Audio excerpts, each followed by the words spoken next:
What's up, everybody, and thank you for watching another episode of Changing Optics with Scott Roth.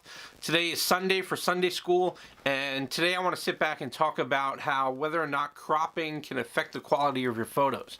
So there is some truth to that, but it's not all the way completely inaccurate. And the best way I'm going to do to explain that is I'm going to use a standard piece of construction paper, so stay tuned.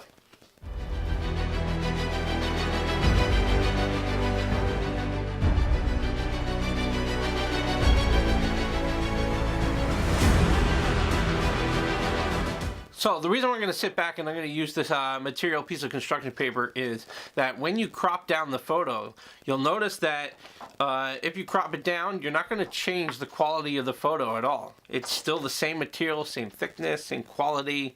You know, what happens is when you sit back and take that now cropped image, it's now at a smaller size image.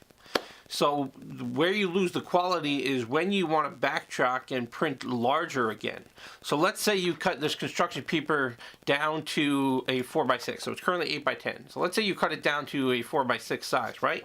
Well, what happens when you want to go from 4x6 back to 8x10? Well, you basically got to stretch that construction paper back out and spread it along to fit in 8x10. So you're basically going to pull that apart.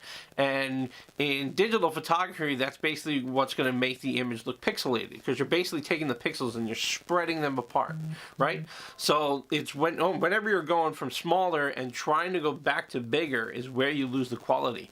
But whenever you sit back and take a large size photo and you crop it down, you're not necessarily losing quality right away. It's only when you're going back and looking at it from a larger perspective again. So each photo size has its limits as far as what you can print up to before it starts looking pixelated. And you can check out some of the in this graphic. You can also look at the links below. That'll help you a little bit more understanding that.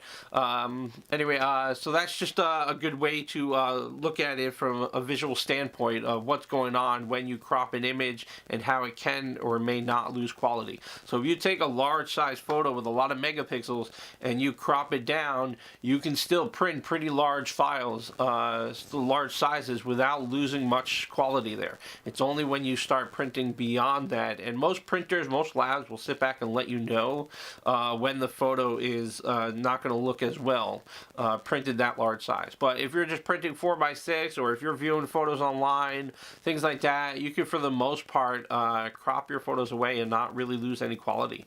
So anyway, that's a little tip for you for Sunday school, and thank you for watching. Alright, so actually, with that being said, I did want to highlight that the same thing also happens in reverse. So if you ever sat back and took a nice high resolution image, you printed it, it looks great, you even see it on your TV, this big TV, and it looks great, and then you go and you upload it to Facebook or you put it on Instagram and it doesn't look anywhere near as good quality as how you imagine it would. The reason why is that you're basically taking this high resolution photo and you're pushing it down into the small little platform. So Facebook is going to automatically reduce the resolution and change the file size. Instagram is going to do the same thing. So it's taking your large size file and you're crushing those pixels down into a small little viewing area. So with that in mind, you just want to make sure that whenever you sit back and editing your photos, to either downsize the photo, adjust the resolution to web size.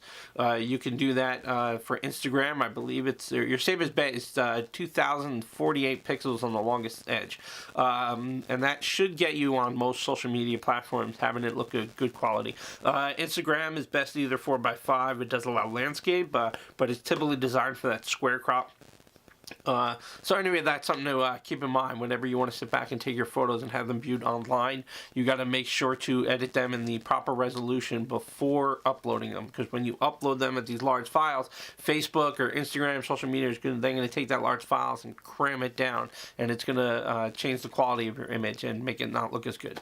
So it's the same thing that happens in reverse. So you can either take a large file and print it large, but if you crop it down, you're basically changing the maximum size that you can print it as. And if you're taking this large file and you're trying to put it on the computer, on Facebook or social media, you're taking that large file and you're condensing it down in a similar way. So food for thought. Thank you for watching.